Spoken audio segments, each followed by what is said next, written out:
On the 5th anniversary of Startup India initiative, Prime Minister Narendra Modi launched 1,000 crore Startup India seed fund to support the budding entrepreneurs with an aim to make India Atmanirbhar. Now, the idea of this fund really is to provide initial capital to startups in the country. Let's find out from some of the entrepreneurs in the country about this particular seed fund and other kind of schemes that NDA government has announced over the last few years to improve the startup ecosystem in the country and what is really needed to help them become global giants, which is actually the dream of Modi government. I'm Hina Gambhir. This is India Revival Mission, and joining us on India Revival Mission on Times Network today is Ankur Singla, who is co-founder Coding Ninjas and Captain Coder. Pratham Khandelwal, who is co-founder Headphone.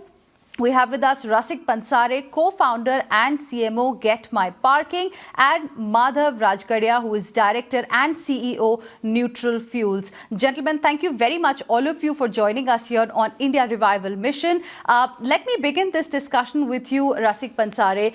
It's quite an interesting startup that you own, that you have started. Firstly, how will you like to react to an initiative like this seed fund that has now been announced by Prime Minister Modi? How beneficial is this really going to be for startups like yours? So thanks, Hina, for inviting me here to represent Get My Parking. This kind of fund is, of course, beneficial for startups because whatever economic and monetary support we can get to de-risk the hard journey of entrepreneurship is always welcome. So having said that, we are also a beneficiary of the previous fund that fund for funds that government had launched, because that fund had provided funding to Indian Angel Network, and Indian Angel Network is an investor in Get My Parking. So indirectly, even a startup like us benefited from it earlier. So it's definitely beneficial to take this hard journey. Can you explain to us a little bit, since you have used a similar kind of a scheme in the past, was it easy to get the benefit or was it challenging? So the key thing to understand here is that startups or entrepreneurs like us cannot directly go and ask for funding from government. It's the investors, the venture capital funds, who can go and ask for funding from government. So government has set up a fund of funds. So they don't directly invest for equity into startups. So my recommendation would be for entrepreneurs to go to, there's a list of investor funds which has been put up by the government, where they have given some grants and funding, and you can approach those investors for funding your venture. Okay. Mr. Madhav Rajgaria, you started Neutral Fuels in 2019. How will you see, a seed fund like this one that has been announced by Prime Minister Modi and the fund of funds that's already in place? Did you ever try to use them? Thank you, Hina, for having me on the show, firstly. Yes. So, firstly, I think that it's a great initiative by the government that they've come up with something like this. I think that we should be doing much more, but it's a great start, given the fact that we are the third largest startup ecosystem in the world. Talking about Neutral Fuels, no, it was completely a bootstrapped initiative because we exist across 5 countries, and our entry into India was later in the day. More than the initiative of deploying 1,000 crores, as my dear friend said, the deployment process is key. How the fund will reach the key beneficiaries, how easy will it be to access the fund, and how the government will monitor that it is reaching the right people and making the right effect is something that we will have to wait for it and see. Ankur Singla, what is your reaction to this, fund that has been announced, the fund of funds that's already in place for a startup like yours, which teaches people how to code? I mean, that has been the trend of 2020. So, we have been around for almost 5 years now. And so I can totally see, so luckily for us, we have been able to raise some funds from some of the investors. But I think that the initial part of starting a business is the trickiest part. That's when most of the companies actually shut down as well. So I think it's very important that we have a very strong seed fund available in India, which I think is building up. But along with that, I think this initiative is going to be great as well. But as the other panelists also mentioned, I think more than like just the amount. I think what is important is like how exactly, what exactly will the entrepreneur have to do to basically get access to these funds, right? Because like whether somebody wants to invest in a startup or not, like so far it's a very, very tricky process. Like it's, if it clicks with the person or not, that's basically what it takes. Pratham Khandelwal, recently you received funding from a VC investor. Did you ever try to approach, these government-funded schemes, fund of funds, or maybe the new one that is now coming up? What is your point of view regarding these? Actually, we tried a lot in the initial days when we were raising angel or the seed funding, particularly not this point of time because of a pandemic situation. We were mainly relying on the incoming or over the emails. But this fund should be very useful, particularly for the scenarios when the startups are focusing for the very long-term innovation and the problems which are very particular to the India, because those startups may not attract foreign funds significantly, and so this fund which has been put up by the government can be very useful for the social, economic, and other issues which are very core to the India and the startups which are solving them. Those startups can be the huge beneficiaries of this fund. Okay. Rasik Pansare, now specifically talking about the startup that you're representing here, Get My Parking, you're trying to, solve the parking issues which everyone has across the country. Tell us a little bit about your journey and what will you say about the startup ecosystem that exists in our country? Because, the government has been putting a lot of focus on the startup, on improving the startup ecosystem. They are being seen as the backbone of New India. That is correct. So firstly, a little bit about us. Get My Parking is a 5-year-old startup. We are pioneers in the smart parking ecosystem. In fact, we are not just based in India, but we are operational in 17 countries with our largest markets in Europe and US. So what we have been doing is that we are digitizing the parking supply. And then becoming the bridge between the mobility industry and the parking industry. So we look at parking as a real estate. And the real estate is currently used for mobility providers, like, for your own personal car when you want to park it there. But apart from that, you can also use that real estate for many other things. So we are using technology and IoT and deep integrations to not only bring the parking inventory online for people to discover where parking is available and pay for parking online, but also to consume other mobility services and also provide the same data and the capability to mobility companies like car manufacturers, shared mobility providers, car rental companies, as well as delivery and logistics companies who all need parking. So as long as anything moves from point A to point B, be it people, goods or services, they all need a rest place for parking. We are one country and startups today based in one city will be operational across the country and making impact on ground level across states. So you really need to be able to avail all those benefits at the same time. So some kind of unification of policies need to be done. Interesting point of view there. A lot of the policies the central government has brought in are only at central level. For a parking company like us, which works with parking at a municipal corporation level, those municipal corporation policies don't have a lot of intersection with central government policies. So kind of a mandate is also required. So a uniform policy is something that is needed at this point in time. Ankush Singla, tell us how and what prompted you to start Coding Ninjas and also the kind of challenges you faced then. And do you think there has been any kind of an improvement in the way entrepreneurs do business here, or do you think more steps are needed for ease of doing business for budding entrepreneurs?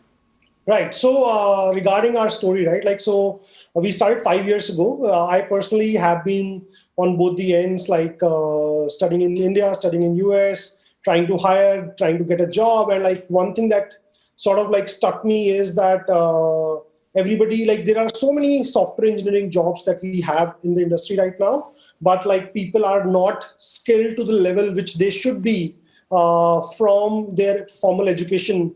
And it looked like there is definitely a need for somebody to step in and basically fill that gap so that people who are coming out of our colleges are actually skilled to get those jobs and actually do well in the industry, right? So that was the thought process, how we started thinking about this. And like overall, it has been really, really great in terms of how how we have been able to scale. So for example, this year we'll be teaching close to 20,000 students, and 20,000, most of these are going to be engineering college students who are basically looking to get jobs in software engineering, right? So in terms of how hard it has been, I think building any business is hard. Now in terms of like building it from, I think like it has not been very, I would not say that the ease of doing business is that big a problem. Like I think we are, overall our country is doing pretty well in those terms. Okay. There are definitely like, I think with the GST, like there are a lot of things that can be done around that. But overall, I think we are moving in the right direction. Now, if I want to talk about like what potentially the government could do for us, I would definitely like to specifically focus a little bit on education. Okay. Right. So I think like especially during the pandemic, we have seen how online learning has been crucial in terms of being able to keep people learning even when they were at home. And I think like one thing that we would really want the government to look at is like the GST that we have on the online learning space that is at around 18% slab. Okay. We are really hoping that the government will potentially look at that and like give some relief to all the learners out there who want to upskill even when they are at home and they are not able to go to basically the formal education place, right? So that Okay. is one area that we really want the government to look at. Okay, I'll talk about your budget expectations as well a little later. But before that, let me go across to Madhav Rajgaria as well. Madhav, now, neutral fuels, as I was reading, it uses waste vegetable cooking oil to create biodiesel. You started it in 2019 and then 2020, the pandemic came into our lives. What kind of an impact did you see because of coronavirus pandemic, and what is the current status like? Right. So we started India in 2019, but the company Neutral Fuels has been doing this for the past 10 years across 4 different countries. And the pandemic was a big blow to mankind as a whole. And yes, it was challenging. We pivoted to make sanitizers. We didn't get bogged down by the pandemic. And we bounced right back into making biofuels from July onwards. And I would say that we're close to normal. I think the pandemic has been a very big wake-up call for the world. You can vaccinate against a disease like COVID-19, but you can't vaccinate against carbon footprint. And today, the biggest question is sustainability. What are we leaving for the future children, future generations? And it's my request, or it's my ask, that the government should focus on sustainability, with a much larger perspective. Our business is to convert used cooking oil into biofuel, and it affects people's lives in 2 different ways. It stops people from eating cancerous food, so it has a health quotient attached. And specifically for a country like India, who is dependent on import of fuel, 80% of its energy needs by direct import, it helps to, stabilize the balance of payments issue as well. But the biggest challenge that we have seen that across all other countries where we are operating, reducing your carbon footprint or greener fuel attracts a premium price, a healthy or commercially viable pricing. Right. But the sentiment in India is that it should be cheap, then only it's attractive. I think we should start assigning value to human life, to Mother Earth, and not run after cheaper fuel. We should go for building a greener planet. Okay, absolutely. That is the biggest takeaway of the pandemic as well. Sustainability and taking care of the environment, the health. Many teachings have come after the pandemic came to our life in 2020. Stay on with us. Pratham Khandelwal, what was the motivation really to leave Facebook and start Headphone? And what will you say about the startup ecosystem in our country? How can we really help our startups scale up and not remain dwarfs? Yeah. So to your first question, like what is the reason why we have left Facebook? And I think there are two parts to it. First, why I, and actually along with my co-founder, we both have left Facebook, and secondly, like why we have come to India. So first, we wanted to do something of our own, and that was even that was even the case when we joined Facebook. We wanted to learn a lot from Facebook. Then ultimate plan was to do something of our own. That is the first thing that we have left. Secondly, we have come back to India because over the time we realized that we are able to relate to the problems in India in a much better way than we could do in US. So that was the reason why we have come to India. We didn't have a very specific idea to work on. We had multiple ideas that we were figuring out, like which one is the biggest problem to solve with the team we had. And yeah, that's how we have started. About what we can do, or in terms of improving the startup ecosystem, I believe if I compare to, I mean, as per my knowledge, if we compare our ecosystem with what I observed in the Silicon Valley, that as a system, as a startup, even entrepreneurs or investors, we have to take bets on some of the very original ideas. I think most of the ideas, I mean, the things are improving a lot, but most of the ideas are a little bit or completely derived from what we see in the developed countries. Okay. So we have to start taking bets, start working on the original ideas which can be core to the problems of India.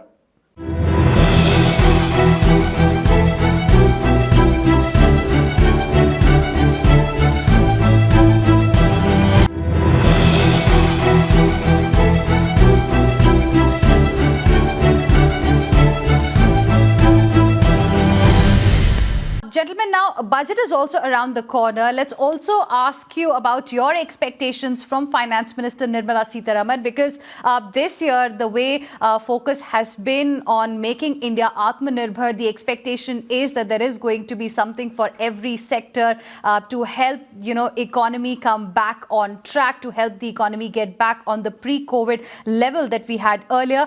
Let's begin with Rasik Pansare. What is your wish list?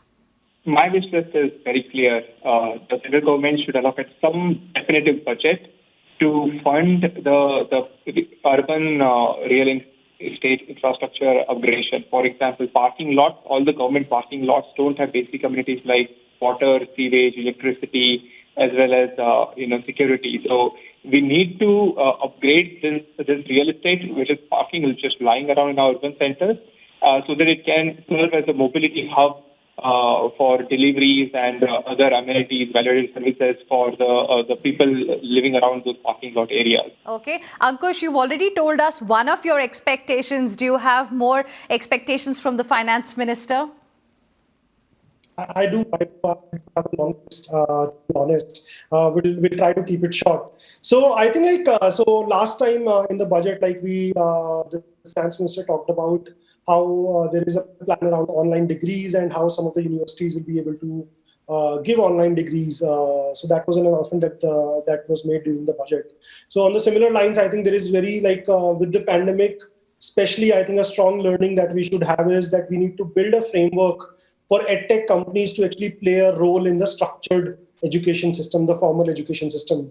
By design, startups are able to manage and handle changes faster. They have the right tech inclination as well. And I think it's extremely important that we change the way our schools and colleges are working right now. And I think the best, and for that, they will have to adapt to technology. They will have to have the ability to change as per the requirements of the times are changing. Right. And I think edtech players can play a very, very important role there. And I think there is a requirement for edtech to be like all these companies who are doing extremely well in taking care of learners during these times should be able to contribute to the actual formal system as well. Madhav, what is it that you're expecting from the Finance Minister? I have two small requests from the Finance Minister. One, to remove the GST disparity between used cooking oil and biodiesel. Currently, it's 5 and 12. It should be at a 5% flat rate. And the second big ask is there are talks that they're going to extend the benefits of capital-linked subsidy from the MSME to startups as well. They're going to extend that. In my view, startups are not in a position to raise capital from nationalized banks. We are not modeled in that way. Okay. So there should be a capital subsidy irrespective of whether you took a loan to buy it or you self-funded it. Because in order to make clean fuel, I need to ensure that my process of manufacturing is also clean and carbon footprint neutral. And for that, I need high-tech equipment, which is a huge cost, and that should be subsidized. Okay. I give you the last word, Pratham. Yeah, so I have to ask, to request. One is like we are a very small team, so we are a social audio platform, and we have a team of only 9 members. And we have realized that once we raise funds and around the fundraising and also like day-to-day around the day-to-day businesses, there are a lot of compliances that needs to be fulfilled. So I think it would be beneficial for all the startups to simplify the compliances. Like the things have been done, which are very good. Like during the pandemic, the very small change, like the board meetings can be conducted through the video conferencing. Right. This has simplified a lot, actually. Personally, I have to do a lot of these things, and if these simplification of these compliances can save my time, I think it would be good for particularly for my business, and similarly, I think for other businesses also, because this is a very common thing with all the businesses. So more measures Second probably thing- for ease of doing business. Gentlemen, thank you very much for joining us here on India Revival Mission on Times Network.